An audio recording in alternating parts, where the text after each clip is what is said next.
भाई प्रियो, इस आराधना के पश्चात हम हमारे आज के मनोरंजन चिंतन के लिए चुने गए शास्त्र पाठ का इस समय पठन करेंगे। पुराने नियम से उत्पत्ति की किताब इसका 32वां अध्याय और पद 22 से लेकर 30 तक हम इस समय पढ़ेंगे। उत्पत्ति की किताब इसका 32वां अध्याय पद 22 से लेकर 30 तक।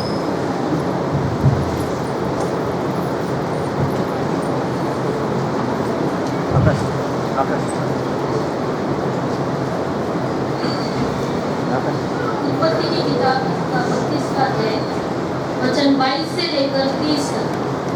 याकूब का मलयुद्ध।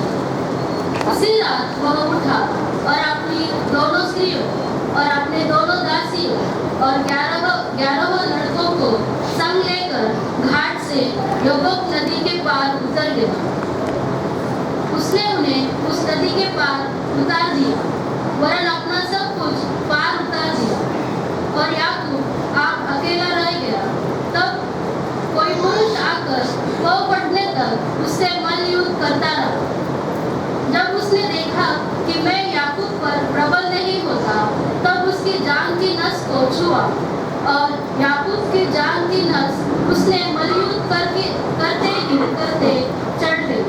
तब उसने कहा, मुझे जाने दे, क्योंकि भोर होने वाला है। याकूब ने कहा, जब तक तू मुझे आशीर्वाद न दे, तब तक मैं तुझे जाने न दूंगा। और उसने याकूब से पूछा, तेरा नाम क्या है? उसने कहा, याकूब। उसने कहा, तेरा नाम अब याकूब नहीं, परंतु इज़राइल होगा, क्योंकि तू परमेश्वर से और मनुष्य से भी युद्ध करके प्रबल हुआ है। याकूब ने कहा, मैं विनती करता हूँ, मुझे अपना नाम बता। उसने कहा, तू मेरा नाम क्यों पूछता है? तब उसने उसको बड़ी आशीर्वाद दिया। तब याकूब ने यह कहकर उस स्थान का नाम पनीएल रखा, परमेश्वर को आमने सामने देखने पर भी मेरा प्राण बच गया। प्रभु परमेश्वर पढ़े गए वचन पर आशीर्वाद। परमेश्वर की स्तुति करते हैं। बड़े वचन आज हमारे मनन चिंतन के लिए भी परमेश्वर पिता अपने आशीष से परिपूर्ण करें।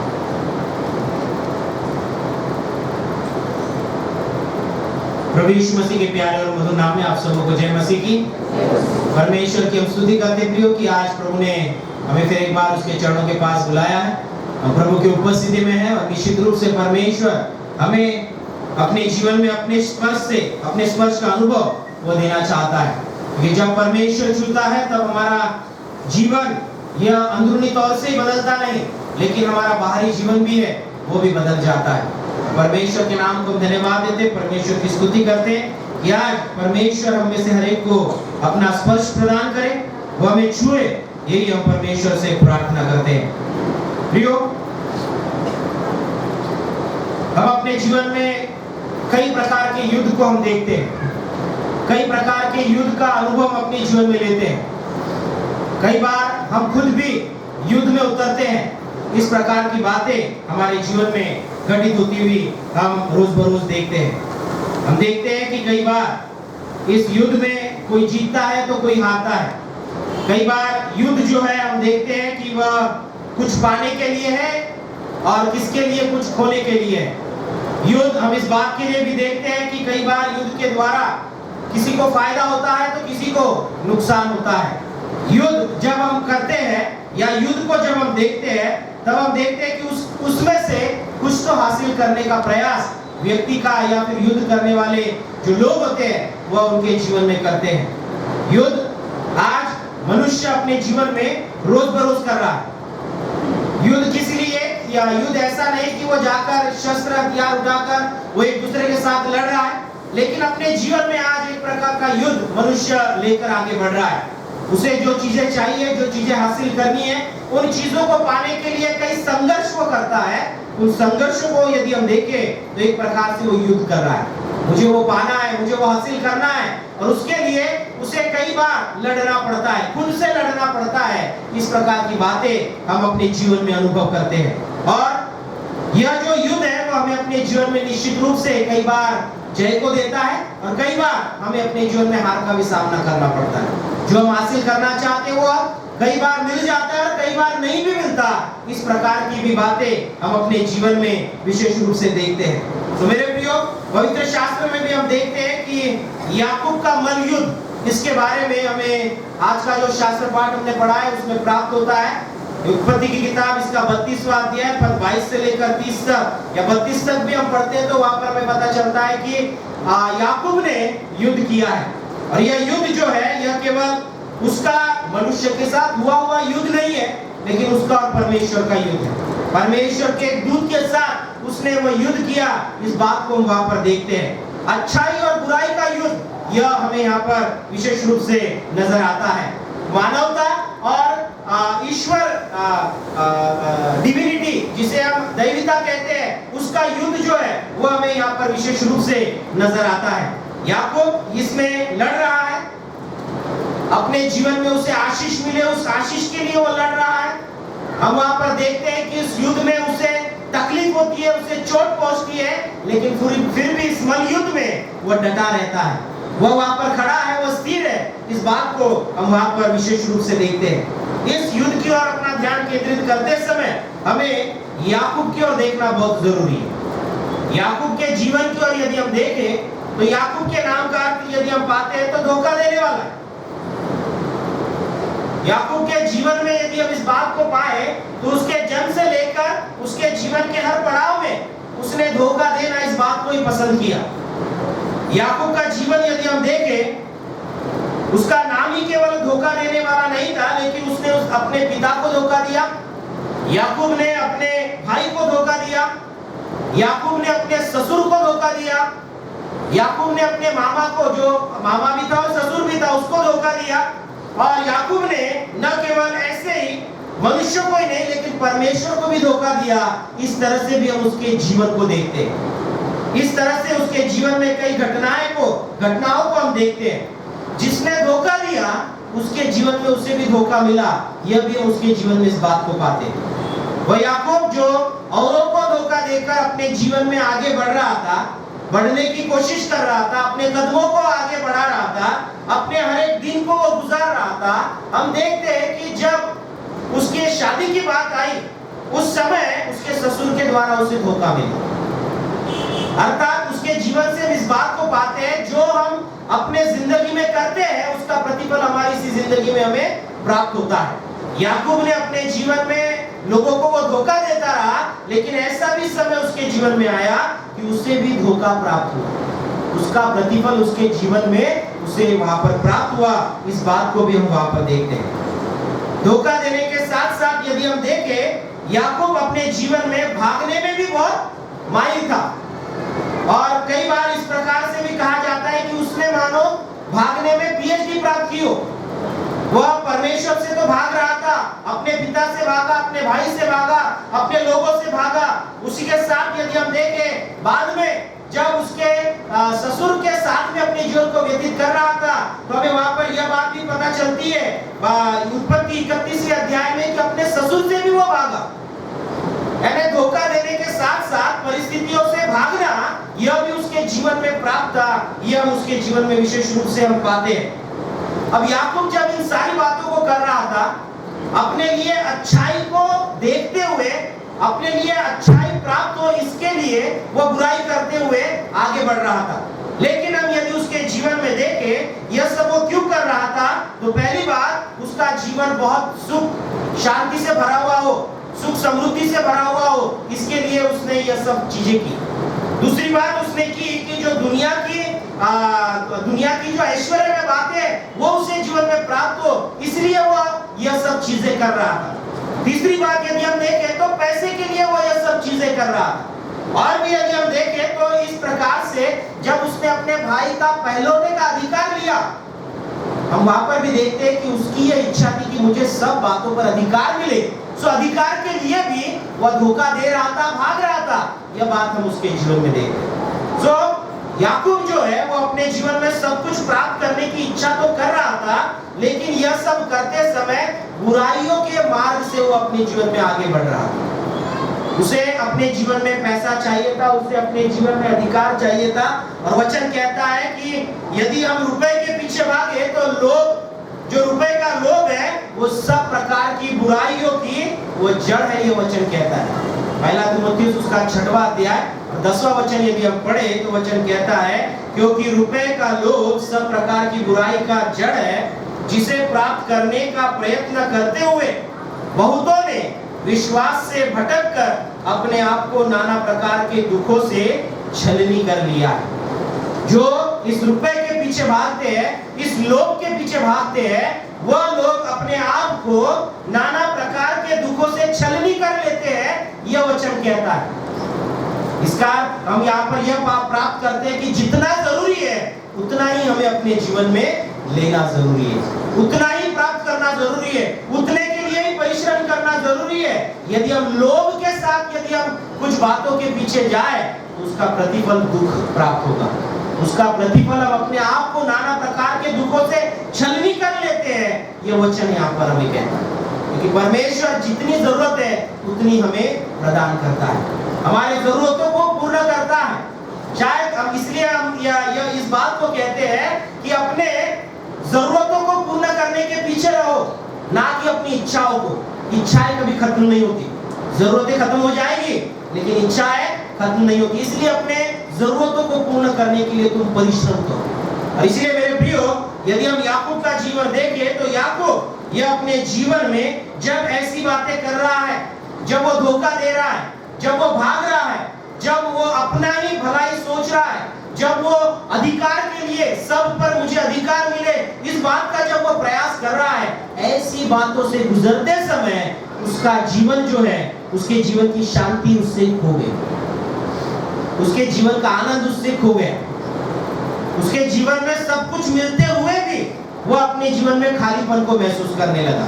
और इसलिए हम देखते हैं कि जब लाबान के पास में था, उसे लगा कि नहीं, मुझे मेरे घर जाना चाहिए, मुझे यहाँ पर नहीं रुकना है।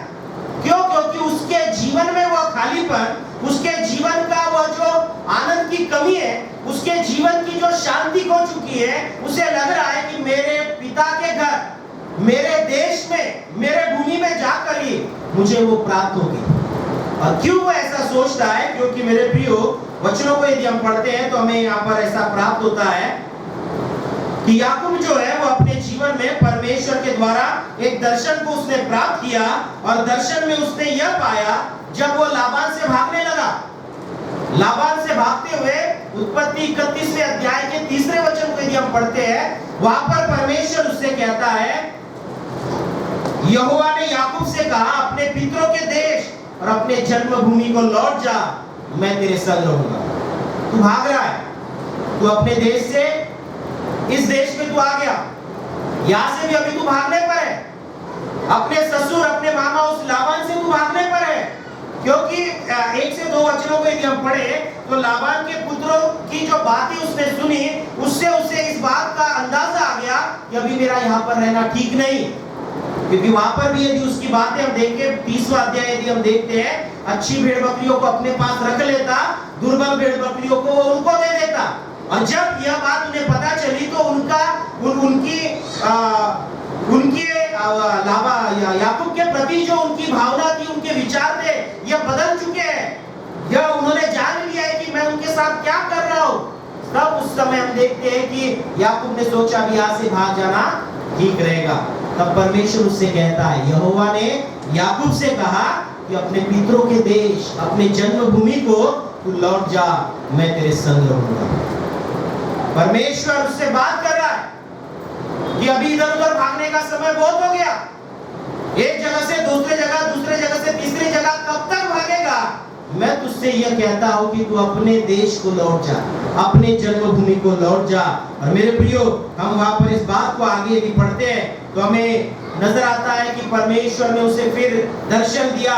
दर्शन देते हुए हम उस बात को देखते हैं कि जिस स्थान पर उसे दर्शन प्राप्त हुआ, उस स्थान का नाम उसने बेतेल रखा, क्योंकि परमेश्वर की उपस्थिति उस स्थान पर है। इस प्रकार से वहां पर उसे पता चला, और उसके बाद में उसके जीवन में बदलाव आती रही। जो अपने भाई से भाग चुका था, अपने देश को छोड़ चुका था, अपने जन्मभूमि को त्याग चुका था, उसकी ओर जब उसने अपनी पीठ फेर ली थी, अब हम देखते हैं कि जब परमेश्वर ने उससे बात की, वह फिर से हम देखते हैं कि अपने जन्मभूमि की ओर लौटने के लिए वो वहां पर तैयार हुआ। और जब हम उसका जीवन देखते हैं, उसके जीवन में हम इस बात को पाते हैं कि एसाव से मिलने की तैयारी वो करने लगा। पहले वो डर रहा था कि मैं एसाव के सामने कैसा जाऊं, एसाव का पहलौठे का अधिकार मैंने छीन लिया, अब एसाव मुझे मार डालेगा। क्योंकि हम देखते हैं कि उसका क्रोध उसके ऊपर बहुत भड़क चुका था। और उसकी माता ने जब उसे वहां से भगाया तो हम वहां पर देखते हैं कि उसे रिबका के द्वारा ये बात पता चली कि जब तक तेरा पिता जिंदा है वो अपने क्रोध को थामे हुए है, उसको वो थामे हुए है। और जैसे ही तेरे पिता यदि गुजर जाए, उनकी मृत्यु हो जाए, उसका क्रोध तुझ पर भड़केगा, सो उससे पहले तू यहाँ से निकल जा। और वहां पर देखते कि वहां से वो उसने भागना शुरू किया। और वह भागते भागते अभी और एक समय जब वो भागने के लिए तैयार है, पर परमेश्वर कहता है कि नहीं, अभी तुझे तेरे देश लौटना है, अभी तेरे जन्मभूमि पर तुझे फिर से जाना है और मैं तेरे संग रहूंगा। यह परमेश्वर ने उससे वायदा किया। और हम देखते हैं मेरे प्रियो, यह धोखा देने वाला व्यक्ति, यह याकूब जो विशेष रूप से हर एक को धोखा देकर, पीछे छोड़कर जो आगे की ओर भाग रहा है, दुनिया की बातों की ओर जिसने अपने ध्यान को केंद्रित किया, दुनिया के ऐश्वर्य की ओर जिसने अपने ध्यान को केंद्रित किया, जो चाहता था कि मुझे सब पर अधिकार मिले, ऐसा जीवन जब वो अपना जीवन को व्यतीत कर रहा है, हम वहां पर देखते हैं परमेश्वर उससे कहता है कि तू अपने देश को लौट जा। खोई हुई शांति, खोया हुआ आनंद परमेश्वर को जब उसने त्यागा है, फिर एक बार परमेश्वर से जुड़ने के लिए परमेश्वर उसे कहता है कि तू अपने देश लौट आ। और हम वहां पर देखते हैं कि परमेश्वर के इस आज्ञा को उसने स्वीकार किया और अपने घर, अपने पितरों के देश, अपने जन्मभूमि लौटने का निर्णय उसने अपने जीवन में लिया। और 32वां अध्याय यदि हम देखते हैं तो वह एसाव से मिलने की तैयारी कर रहा है। वो घबराया हुआ था, एसाव उसके शत्रु के जैसा उसके सामने था। लेकिन हम वहां पर देखते हैं कि जब परमेश्वर ने उसे कहा, उसने विश्वास रखा, प्रभु कह रहा है मैं तेरे संग हूं, मैं तुझे नहीं छोड़ूंगा। और इसीलिए वो परमेश्वर से मिलने के लिए हम देखते हैं, अपने भाई एसाव से मिलने के लिए वह विशेष रूप से वह आगे को लौट गया। और जब एसाव के लिए वो अपनी भेंट बेचता है, तब हम देखते हैं कि उसे उसके दासों के द्वारा यह सूचना उसे प्राप्त हुई, यह संदेशा उसे मिला कि एसाव जो है, 32वां अध्याय उसका 6वां पद यदि हम पढ़े, वचन कहता है वे दूत याकूब के पास लौट के कहने लगे, हम तेरे भाई एसाव के पास गए थे और वह भी तुझसे भेंट करने को 400 पुरुष संग लिए हुए चला आता है। एसाव अपने भाई से मिलने के लिए तैयार हो गया। यहाँ पर हम देखते हैं कि जब यह संदेशा याकूब के दासों ने उसे सुनाया, वहां पर हम देखते हैं, अभी आगे वचनों को यदि हम पढ़ेंगे तो याकूब यह कहने लगा कि अब मैं संकट में पड़ा, अब मैं बहुत डर गया। और वहां पर हम देखते हैं कि यह सोचकर उसने क्या किया, कई भेड़ बकरियां, कई और भी भेंटें जो है वो अपने भाई के लिए उसने वहां पर भेजी। और 9वें वचन में वो परमेश्वर से प्रार्थना कर रहा है। पहले परमेश्वर ने उससे प्रार्थना की, या उत्पत्ति 31:3 वचन में, अभी उत्पत्ति 32:9 वचन में हम देखते हैं, वहां पर हम इस बात को पाते हैं कि उसने परमेश्वर से कहा, हे यहोवा, मेरे दादा अब्राहम के परमेश्वर, हे मेरे पिता इसहाक के परमेश्वर, तूने तो मुझसे कहा था कि अपने देश और जन्मभूमि को लौट जा और मैं तेरी भलाई करूंगा। हम देखते हैं कि जब वो परमेश्वर से प्रार्थना कर रहा है, वो स्मरण कर रहा है कि प्रभु तूने मुझे कहा था, उसका ही पालन मैं कर रहा हूँ, और तूने कहा कि तू मेरे संग रहेगा, तू मेरी भलाई करेगा। इस विश्वास के साथ मैं अभी आगे बढ़ रहा हूँ। यदि आगे वचनों को हम पढ़े तो उस प्रार्थना करते हुए वह आगे को बढ़ रहा है, अपने और दासों को भेजता है और बेटों को अपने भाई के पास भेजता है, और यह कहता है कि जब तक तू अपने क्रोध को शांत न करे तब तक मैं तेरा दर्शन नहीं करूंगा। और ऐसा समय आता है कि एसाव जब उन भेंटों को स्वीकार करता है, वो कहता है कि नहीं, मेरा क्रोध शांत हो गया है, मैं अपने भाई से मिलने को तैयार हूँ। लेकिन मेरे प्रियो, याकूब के मन में अभी भी दुविधा है, अभी भी उसके जीवन में वो परिस्थिति है, वो विचार है कि नहीं, ये कैसा होगा। और हम देखते हैं कि उस बात को उसके लिए आशीष का कारण ठहरने के लिए यह मलयुद्ध उसके लिए बहुत महत्वपूर्ण ठहरा है। याकूब का यह मलयुद्ध यह केवल परमेश्वर के उस दूत के साथ नहीं था कि उसे आशीष मिले, लेकिन यह याकूब का यह मलयुद्ध जो है, यह उसके लिए एक वेकअप कॉल था, यह उसके लिए उस परिस्थिति से उभारने के लिए था। यह याकूब का मलयुद्ध जो था, यह उसका खुद से लड़ना था, खुद से युद्ध था। उसने जो अब तक बुरा किया उन बुरी बातों को वो त्याग दे, इसके लिए ये मलयुद्ध उसका वहां पर हो रहा था।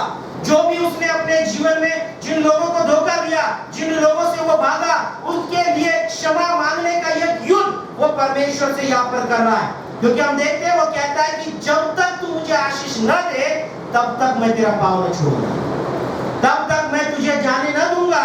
ये उस दूत से, परमेश्वर के दूत से वो वहां पर कहता है, ये वचन हमें कहता है। 22 अध्याय से आगे यदि हम देखें तो यब्बोक नदी पर यह युद्ध होता हुआ, यह घटना घटती हुई हमें वहां पर नजर आती है।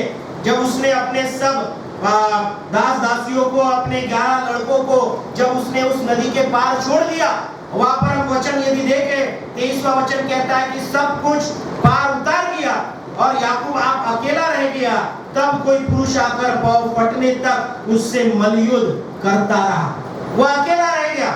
उसने इस बात को समय दिया कि मैं परमेश्वर से प्रार्थना करूं। उसने इस बात के लिए अपने आप को तैयार किया कि मैं परमेश्वर की प्रार्थना करके उससे बात करूं। और वचन कहता है कि जब वो अकेला रह गया तब परमेश्वर का दूत, परमेश्वर का कोई पुरुष पाँव फटने तक उससे मलयुद्ध करता रहा।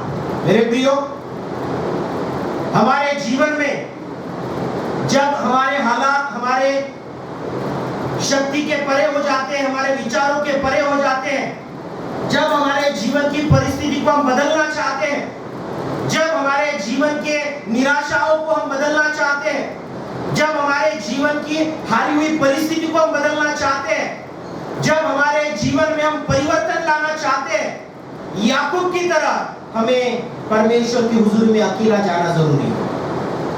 परमेश्वर की उपस्थिति में हमें अकेला जाना जरूरी है। अपना समय परमेश्वर की उपस्थिति में व्यक्त करना जरूरी है। हमारी शारीरिक परिस्थिति न होते हुए भी हमें अपने जीवन को प्रभु के उपस्थिति में रखना जरूरी है। वचन कहता है कि शरीर तो दुर्बल है और आत्मा जो है वो सामर्थ से भरी हुई है। उस आत्मा के साथ हमें परमेश्वर की हुजूरी में अपना समय व्यतीत करना जरूरी है। याकूब ने जब अपने आप को अकेला कर परमेश्वर की हुजूरी में उसने समय व्यतीत किया, परमेश्वर उसकी प्रार्थनाओं को वहां पर सुनने लगा। परमेश्वर वहां पर उसके जीवन को बदलने लगा। परमेश्वर वहां पर उसके विचारों को नया करने लगा। क्योंकि परमेश्वर ने तो उससे कहा था कि तू अपने जन्मभूमि, अपने देश लौट जा, मैं तेरे संग रहूंगा, मैं तेरी भलाई करूंगा। लेकिन 32वें अध्याय में इस बात को पाते हैं कि उसके जीवन में जब वो डर गया, वो जब दुविधा मनस्थिति में आ गया, जब उसके जीवन में सवाल खड़े हुए, वो प्रभु से फिर कहने लगा कि प्रभु अभी ये कैसा मुमकिन है? तूने तो कहा था कि तू मेरे लिए सब कुछ कर देगा, लेकिन वो 400 पुरुष लेकर आ रहा है, मैं अब क्या करूं? लेकिन हम देखते हैं कि यह मलयुद्ध जब हो रहा है, वो परमेश्वर उसके विचारों को बदल रहा है। मैंने जो कहा है वह निश्चित होगा। मैंने जब तुझसे वायदा किया है उस वायदे को मैं पूरा करूंगा। और यह मलयुद्ध उसके जीवन का परिवर्तन करने वाला मलयुद्ध ठहरा। यह जो लड़ाई उसकी वहां पर हो रही थी, यह लड़ाई में जब वो अपने आप से, अपने विचारों से, अपनी परिस्थिति से जब वो लड़ रहा था, परमेश्वर उसको नया बनाने पर था। और जब परमेश्वर ने उसे उसके जीवन में उसके स्थिर रहने की आशीष दी, तो हम देखते हैं कि उसके नाम को बदल दिया। उसका नाम याकूब धोखा देने वाला था, लेकिन परमेश्वर ने उसका नाम इस्राएल रखा। इस्राएल का अर्थ हम देखते हैं कि परमेश्वर के चुने हुए लोग। अर्थात यह इस परिस्थिति के अनुसार यह जो घटना यहाँ पर घट रही है, वह जब परमेश्वर से युद्ध कर रहा है, तो इस्राएल नाम का अर्थ हमें यहाँ पर प्राप्त होता है कि ईश्वर से युद्ध करने हारा। पर यदि हम और भी ट्रांसलेशंस में यदि हम देखें, इस शब्द का अर्थ यदि हम समझने को देखें, तो परमेश्वर जिन्हें चुन लेता है उन्हें वो इस्राएल नाम देता है। सो याकूब को परमेश्वर ने चुन लिया आशीषित होने के लिए। उसका जीवन नहीं, लेकिन उसके द्वारा औरों को आशीषित करे, इसलिए परमेश्वर ने उसे चुन लिया।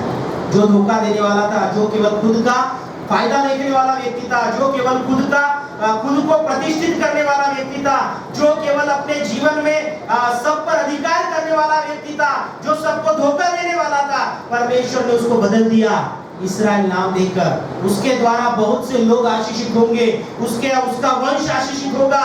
परमेश्वर ने उसके जीवन को बदल दिया।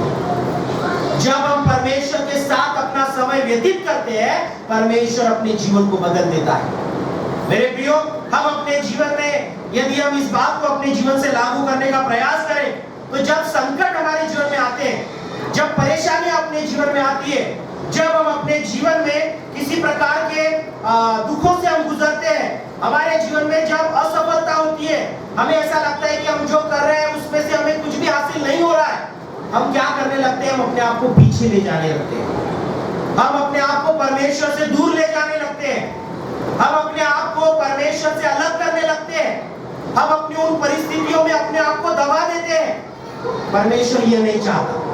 परमेश्वर चाहता है कि जब हम अपने जीवन में संघर्ष कर रहे हैं, जब हम अपने जीवन में दुख में हैं, जब हम अपने जीवन में असफलता के दौर से गुजरते हैं, हमें पीछे नहीं, परमेश्वर के पास आना है, परमेश्वर के साथ चलना है, परमेश्वर के हुजूरी में अपना समय व्यतीत करना है। जब हम ऐसा करते हैं, जब हम हमारे मन के विरुद्ध, क्योंकि उस परिस्थिति में हमारा मन नहीं मानता कि हम ऐसा करें, हम पीछे जाने को सोचते हैं, हम परमेश्वर से दूर रहने की कोशिश करते हैं, हम कहते हैं कि नहीं, मेरी खुद की लड़ाई है, इस प्रकार से हम कहने लगते हैं। लेकिन मेरे प्रियो, हमारी खुद की लड़ाई परमेश्वर के बगैर नहीं हो सकती। याकूब यदि खुद की लड़ाई लड़ने लगता था, वो उसके जीवन में नहीं बदलता, वो उसके जीवन में धोखा देने से आशीषित देने वाला व्यक्ति नहीं होता। उसने परमेश्वर को अपने साथ लिया, अपने उस युद्ध में, अपने उस लड़ाई में, अपनी उस असफलता में, अपने उस डर में, अपने उस भय में, अपने उस निराशा में उसने परमेश्वर को अपने साथ लिया और परमेश्वर ने उसे बदल दिया। परमेश्वर ने एसाव के मन को तो बदल दिया था, लेकिन याकूब का मन बदलना भी बाकी था। कई बार हमारी परिस्थिति परमेश्वर बदल देता है, लेकिन उस परिस्थिति को स्वीकार करने का मन हमारा तैयार नहीं होता।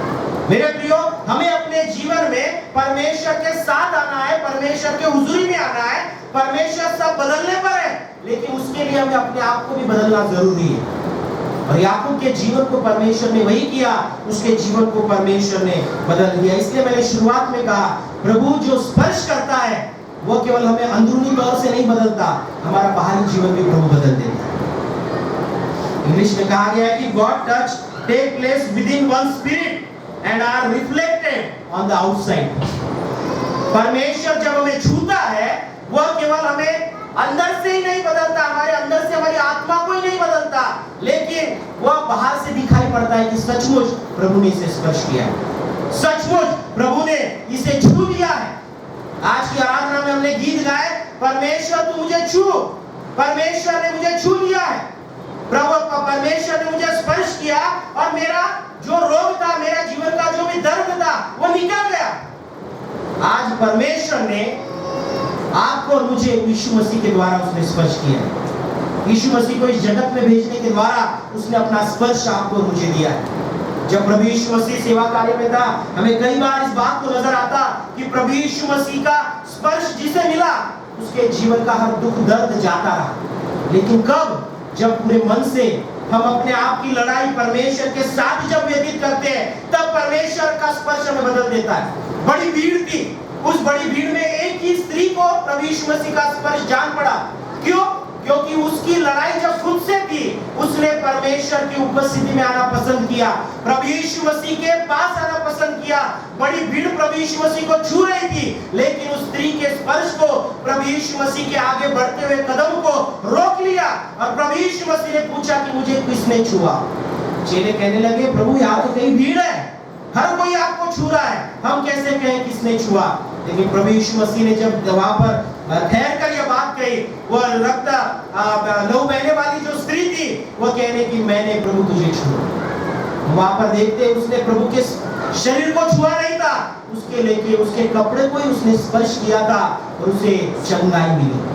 आज जब हम युद्ध करते हैं, अपने जीवन में दुख तकलीफ में है, अपने जीवन के हालातों से परेशान है, ऐसी परिस्थिति में यदि हम पूर्ण विश्वास के साथ प्रभु के हुजूरी में आकर यदि हम उसकी प्रार्थना करें, प्रभु अपनी सामर्थ्य में छुएगा, वो सामर्थ हमारे जीवन को बदल देगी। उस स्त्री का लहू बहने का रोग जो है वह बदल गया, उसकी परिस्थिति बदल गई, उसकी जो बीमारी है उससे निकल गई।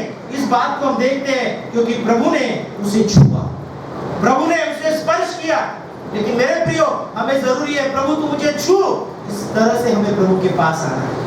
यदि हम मत्ती रचित सुसमाचार उसका 9वां अध्याय 29वें वचन को यदि हम देखते हैं, 2 अंधे व्यक्ति वहां पर आते हैं और प्रभु से कहते हैं, प्रभु तू हमें यदि छू ले तो हम चंगे हो जाएंगे, हमें दृष्टि प्राप्त होगी।